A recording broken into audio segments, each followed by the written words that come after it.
So, Shakes. It's hello. So, welcome to Shoot Online, my brother. Where is Shakes at now? I mean, you don't play anymore. Yeah, well, I'm currently staying in Benoni now. I currently run a construction company, which is what I decided to do after playing football, As much as football is still a part of me, and I still want to be involved in football, but gotta put food on the table.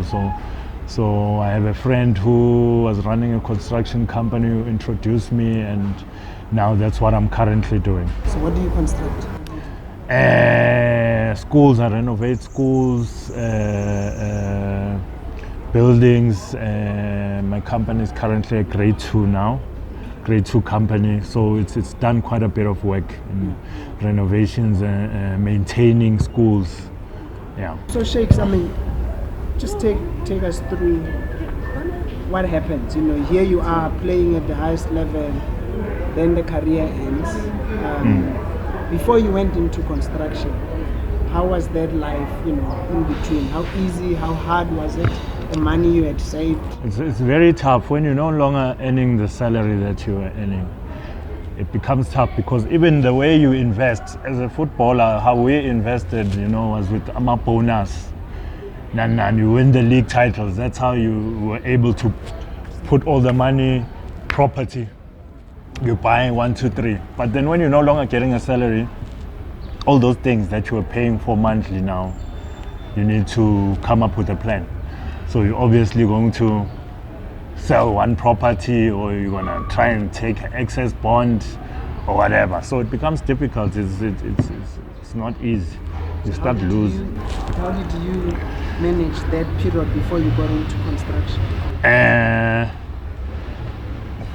Did I manage it? It was tough. I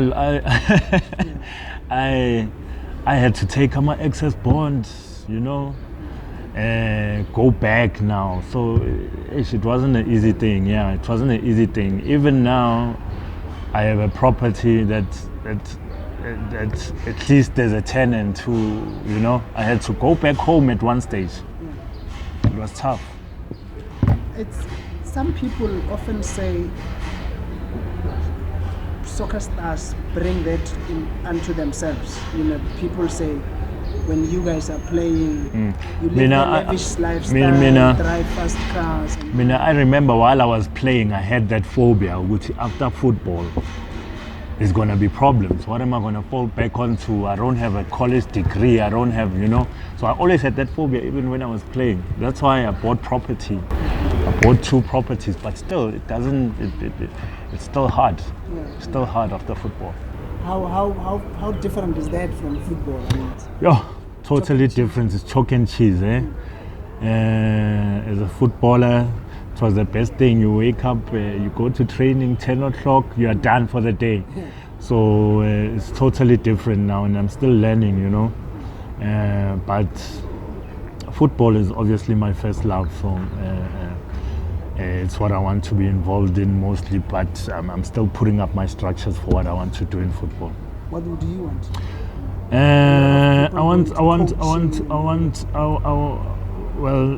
Well, there's a lot that happened in my football career, so I have a story to tell within it all,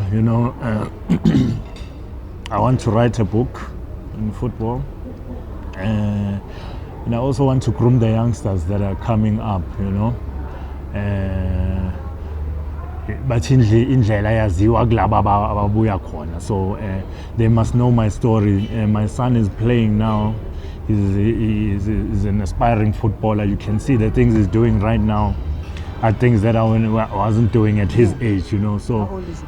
He's 12 now.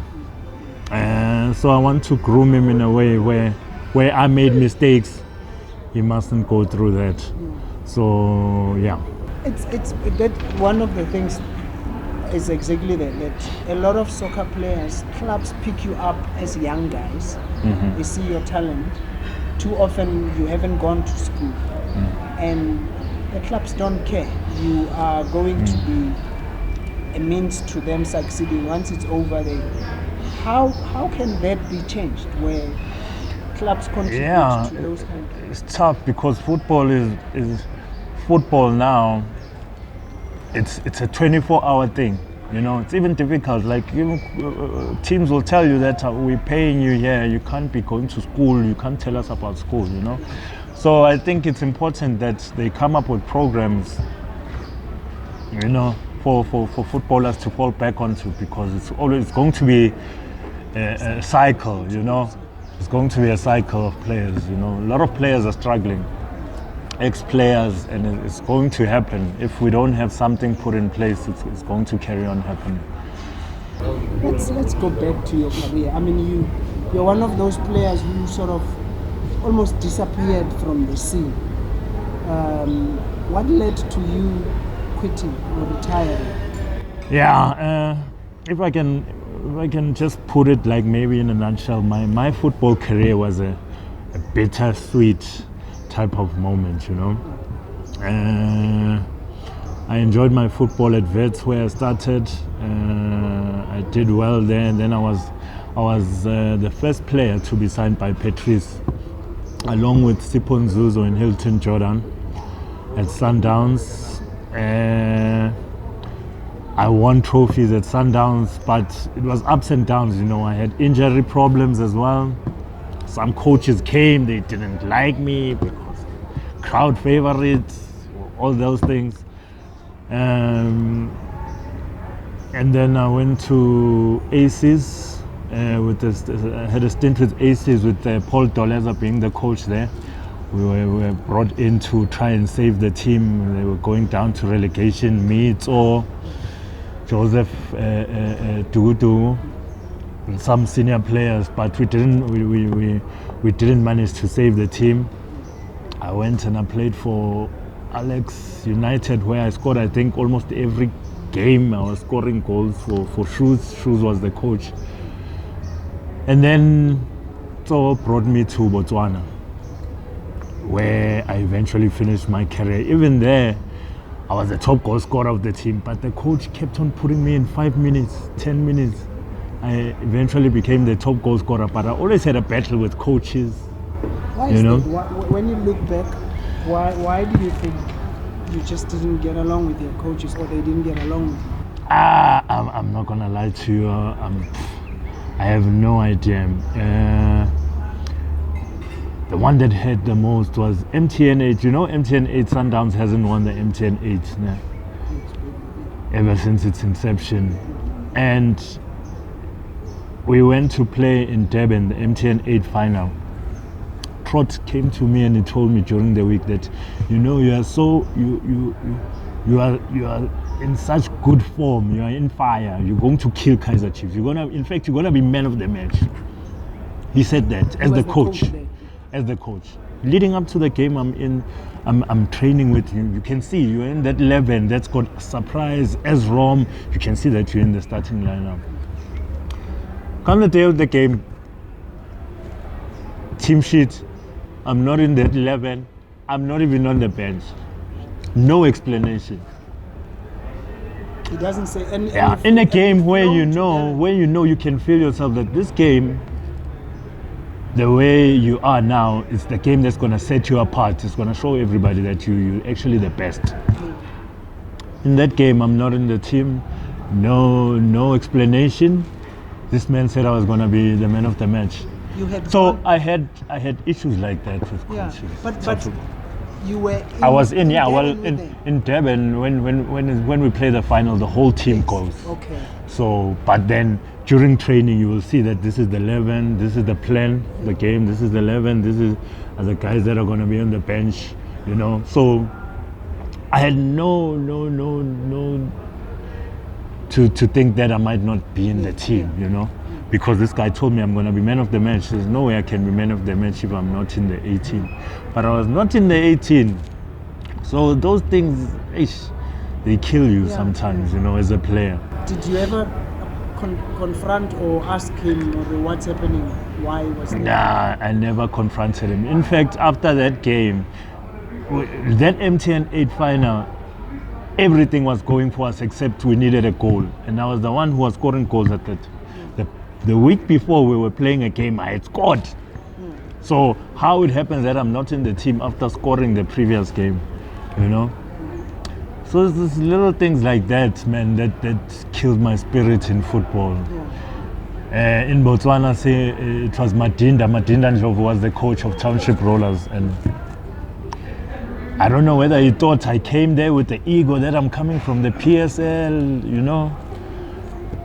We never got to see eye to eye. Even when I asked him, why am I not in the team? I mean, I'm scoring every time you put me in. So why are you not putting me in? He would put the blame on the coaches from Botswana. No, these guys don't like, you know, silly excuses like that. So when I came back after being the top goal scorer in Botswana, I thought to myself, I've proven myself now. I come back to South Africa, I still have to run around and find a team, you know.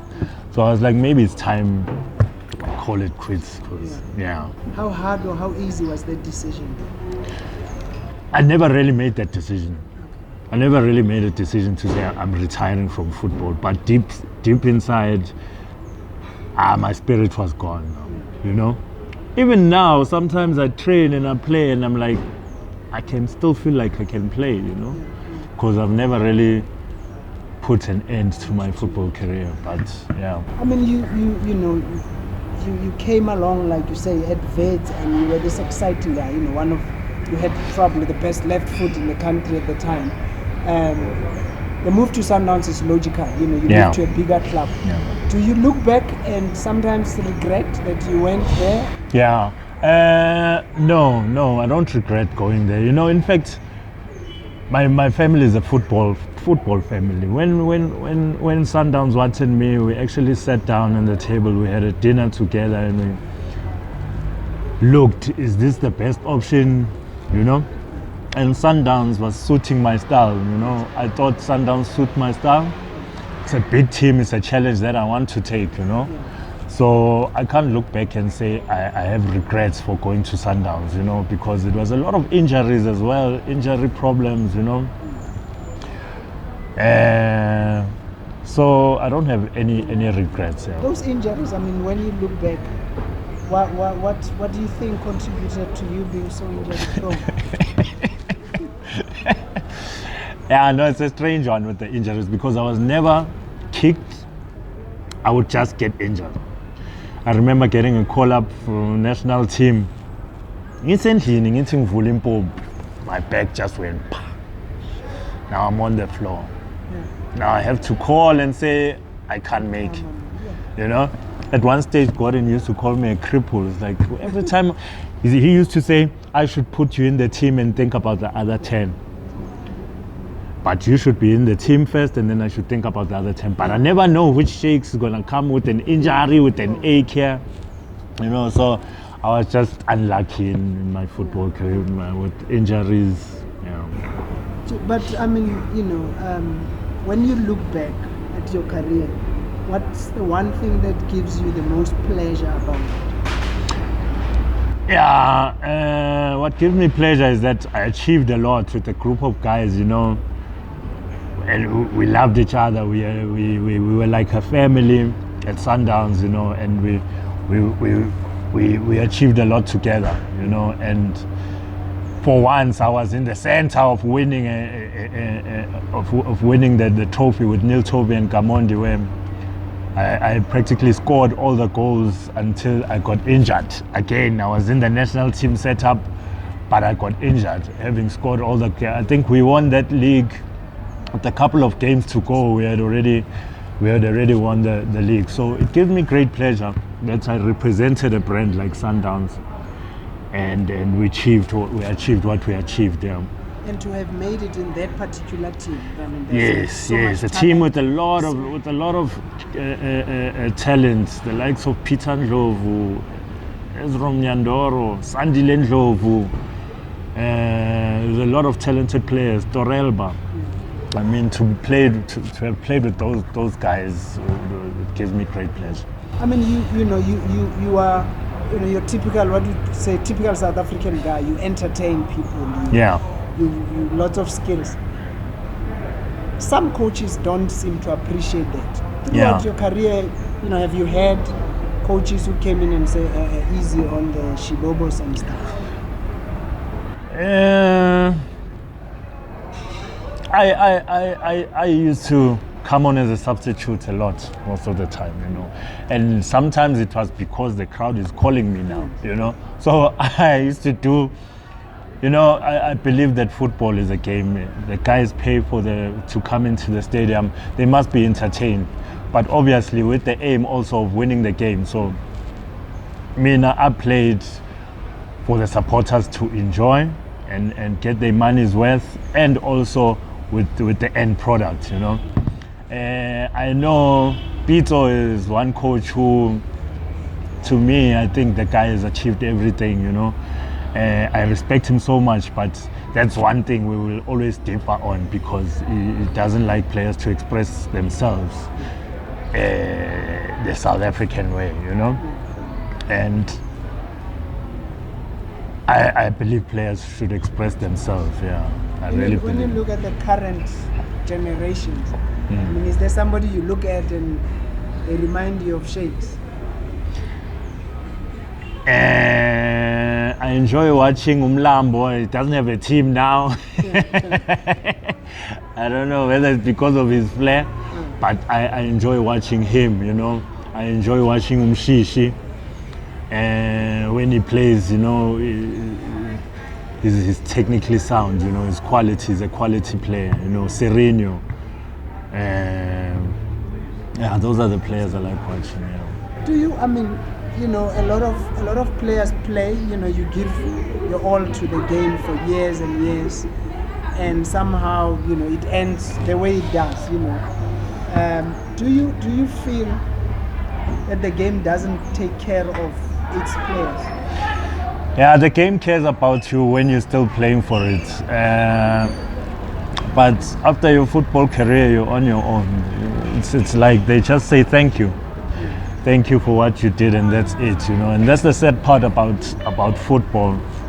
It doesn't really look after players after football. There's no sort of funds that are put in place for ex-soccer players, And it's really difficult, because you were the darling of the people. Now people look at you, and they expect you, So it's not easy. Life after football is difficult. Well, what advice then would you give to the current guys, knowing what happens when you've left? Yeah, it's difficult, as a South African player, to say save your money and maybe buy property or invest in this. We all did that, but it's still not easy, So you need those types of funds where you save your money. That after football you can fall back to something. You have something concrete. You can open a business somehow. But from hand to mouth, it's not easy.